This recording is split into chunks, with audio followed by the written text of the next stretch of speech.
অবাধ স্বাধীনতা বাংলাদেশে এখন জনগণের, যে যা খুশি করছি আমরা, সব কিছু পিছনে কিন্তু দেশ কিন্তু খেলা দিয়ে আমাদের এই অবদান রেখে গেছেন। আমরা কথা বলতে পারছি, আমার সামনে ভোট দেব, ইলেকশনের পেছনে বলতে পারছি, কোনোদিন ভয় নাই।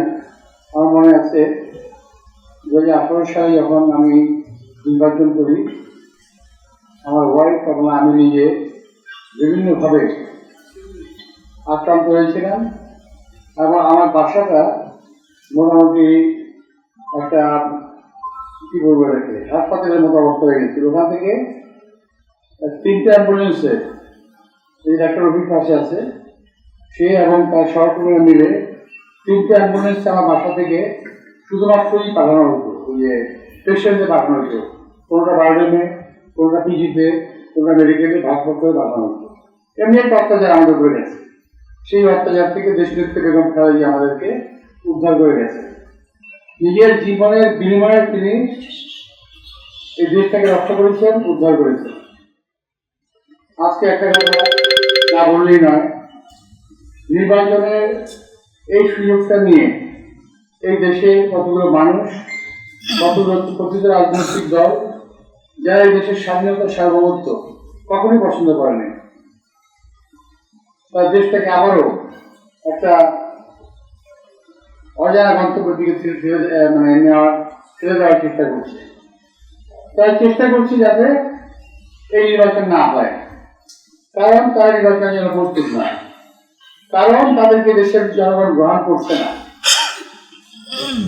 ওরা বুঝতে পেরেছে, জনগণের নর্মস বুঝতে পেরেছে, তাই তারা নির্বাচন যাতে বানচাল হয় তার জন্য এমন চেষ্টা নাইজেরিয়া করতেছে, খুনাখুনি করতেছে, রাজধানী করতেছে, যাতে নির্বাচনটাকে বাতিল করা যায়।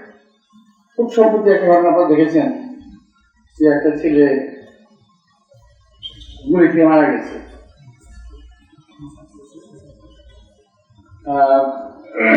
যাকে দেখতে আমি মেডিকেল হসপিটালে গিয়েছিলাম, তাকে অভিযোগ গিয়েছিল সেখানে, ওখানে একটি সিন তারা ক্রিয়েট করেছিল, আপনারা দেখেছেন। আমি অনেক ধৈর্য ধরে আমি সহ্য করেছি, কারণ আমি চাই নাই যে ওরা কোনো সুযোগ নেই। ওরা পায়ে পাড়া দিয়ে আমার সঙ্গে ঝগড়া করার চেষ্টা করছে। দেশপ্রেমিক শক্তির সঙ্গে একটি দেশ বিরোধী চক্র আজকে যুদ্ধ করার চেষ্টা করছে।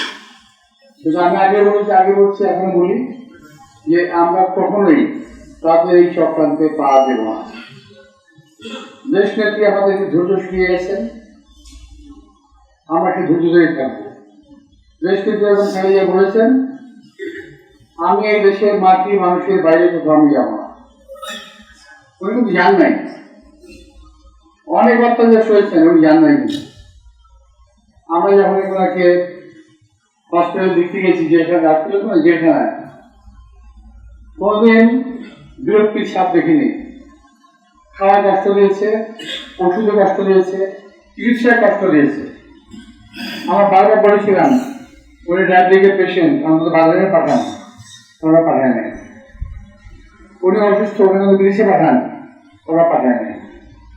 তো এত কষ্ট সহ্য করে উনি আমাদেরকে একটা গণতন্ত্র পড়া দিয়ে গেছে, যেটা আজকে মানুষ ভোগ করছে।